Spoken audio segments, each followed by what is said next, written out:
ଯେଉଁମାନେ 2023ର junior teacher ବା କନିଷ୍ଠ ଶିକ୍ଷକ ପାଇଁ ଆପ୍ଲାଏ କରିଥିଲେ ଏବଂ ସେମାନଙ୍କର ଫାଇନାଲ ମେରିଟ୍ ଲିଷ୍ଟରେ ନାଁ ଆସିଯାଇଛି ଏବଂ ଜାଣିଥିବେ ଯେ ସେମାନଙ୍କର କାଉନସେଲିଂ ଚାଲିଛି, କିନ୍ତୁ ସେମାନଙ୍କର ସବୁଠୁ ବଡ଼ ସମସ୍ୟା ବା ଏବେ ପ୍ରଶ୍ନ ହେଉଛି ଯେ ଆମମାନଙ୍କୁ କେବେ ଆମର ଜଏନିଂ ଲେଟର ମିଳିବ ଏବଂ ଆମେ କେବେ ଜଏନ୍ ହେବୁ ସ୍କୁଲ ଗୁଡ଼ିକରେ।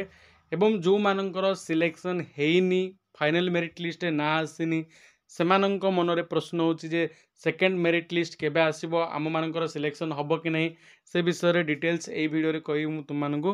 ତେଣୁ ଭିଡ଼ିଓଟିକୁ ନିହାତି ଶେଷ ପର୍ଯ୍ୟନ୍ତ ଦେଖନ୍ତୁ ଓ ଚ୍ୟାନେଲକୁ ପ୍ରଥମ ଥର ଆସିଥିଲେ ଚ୍ୟାନେଲଟିକୁ ନିହାତି ସବସ୍କ୍ରାଇବ୍ କରିକି ପାଖରେ ଥିବା ବେଲ୍ ଆଇକନ୍ଟିକୁ ପ୍ରେସ୍ କରିଦିଅନ୍ତୁ। ଦେଖନ୍ତୁ, ଯେତେବେଳେ ନୋଟିଫିକେସନ୍ ବାହାରିଥିଲା ସେ ସମୟରେ 20,000 ଜୁନିୟର ଟିଚର ପାଇଁ ବାହାରିଥିଲା, କିନ୍ତୁ ପ୍ରଥମ ମେରିଟ୍ ଲିଷ୍ଟ ବା ଫାଇନାଲ ମେରିଟ୍ ଲିଷ୍ଟରେ 10ରୁ 12,000 ପିଲାକୁ ହିଁ ମୋଟ ମିଳିଛି।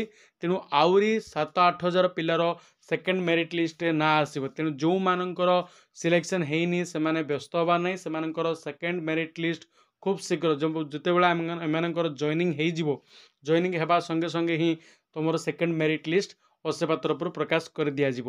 କିନ୍ତୁ ପ୍ରଥମ ମେରିଟ୍ ଲିଷ୍ଟ ଯେଉଁ ପିଲାମାନଙ୍କର ଆସିଥିଲା ବା ଆସିଛି, ସେମାନଙ୍କର କାଉନସେଲିଂ ସରିଛି ଏବଂ ସେମାନଙ୍କର ଜଏନିଂ କେବେ ହେବ, ଯାହା ସୂଚନା ମିଳୁଛି ବିଭିନ୍ନ ବିଓ ଓ ଡିଓ ଅଫିସ୍ ମାନଙ୍କ ତରଫରୁ 18 ତାରିଖ ଦିନ ସେମାନଙ୍କୁ ଜଏନିଂ ଲେଟର ଦିଆଯିବ ଏବଂ ସେମାନଙ୍କର ଜଏନିଂ 18 ତାରିଖ ଦିନ ହେବ ବୋଲି ବିଭିନ୍ନ ସ୍ତରରୁ ସୂଚନା ମିଳୁଛି। ତେଣୁ ଯେଉଁମାନଙ୍କର ସିଲେକ୍ସନ୍ ହେଇଛି, କାଉନସେଲିଂ ହେଇଛି, ସେମାନେ 18 ତାରିଖ ପାଇଁ ପ୍ରସ୍ତୁତ ରୁହନ୍ତୁ ଯେ ସେମାନଙ୍କର କର୍ମମୟ ଜୀବନ ଶିକ୍ଷକ ଭାବରେ ଆରମ୍ଭ ହେବ। ଏବଂ ଯେଉଁମାନଙ୍କର ସିଲେକ୍ସନ୍ ହେଇନି ସେମାନେ ବ୍ୟସ୍ତ ହୁଅନ୍ତୁ ନାହିଁ ବା ବିବ୍ରତ ହୁଅନ୍ତୁ ନାହିଁ, ସେମାନଙ୍କର ନିହାତି ସେକେଣ୍ଡ ମେରିଟ୍ ଲିଷ୍ଟରେ ଆସିବ। ଏବଂ ଯଦି ସେମାନଙ୍କର ସେକେଣ୍ଡ ମେରିଟ୍ ଲିଷ୍ଟରେ ମଧ୍ୟ ଯଦି ଆସୁନି, ତାହେଲେ ସେମାନଙ୍କର ପାଇଁ ଆଉ ଗୋଟେ ଖୁସି ଖବର ହେଉଛି ଯେ ଏହା ପରେ ପୁଣି ଥରେ 10,000 ଜୁନିୟର ଟିଚର ବାହାରିବ।